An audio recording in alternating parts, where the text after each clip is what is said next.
తాను లొంగిపోలేదని అరెస్టయ్యారని CPI ML జనశక్తి అగ్రనేత కూర దేవేందర్ అలియాస్ అమర్ అంటున్నాడు. రాజకీయ అవగాహన లేని వ్యక్తులకు తుపాకులు అప్పచెప్పడం వల్ల పార్టీ నష్టపోయిందని చెబుతున్నాడు. కిడ్నాప్లు చేసి సొమ్మును రాబట్టడం తప్పేనంటున్న అమర్తో మా ప్రతినిధి రెహమాన్ స్పెషల్ ఇంటర్వ్యూ. జనశక్తి అగ్రనేత కూర దేవేందర్ అమర్ మనతో ఉన్నారు. అయితే ఆయన కొద్దిసేపటి క్రితం పోలీసులు అరెస్ట్ చేశారు. ఈయన అరెస్టుకు గల కారణాలు, ఎలా అరెస్ట్ అయ్యారో ఆయన అడిగే తెలుసుకున్నాం. అమర్ గారు, మీరు చెప్పండి, అసలు మీరు అరెస్ట్ అయ్యారని ఒకవైపు ప్రచారం జరుగుతుంది, రెండో వైపు లొంగిపోయినట్టుగా కూడా ప్రచారం జరుగుతుంది. ఈ రెండిట్లో ఏది కరెక్ట్? అరెస్ట్ అయ్యేది వాస్తవం.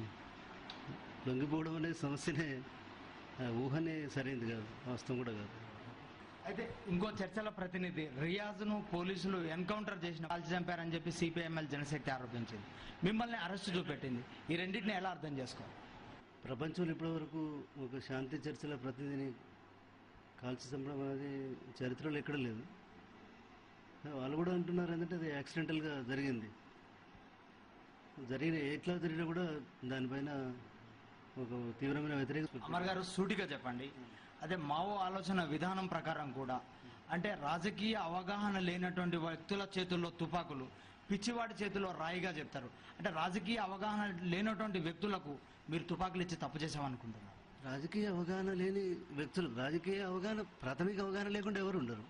పార్లమెంటరీ విధానం సరైనది కాదని, సాయుధ పోరాటం వైపే తమ పార్టీ ఉంటుందని, తాను అరెస్టు అయ్యానని లొంగిపోలేదని చెప్పి అమర్ అంటున్నారు.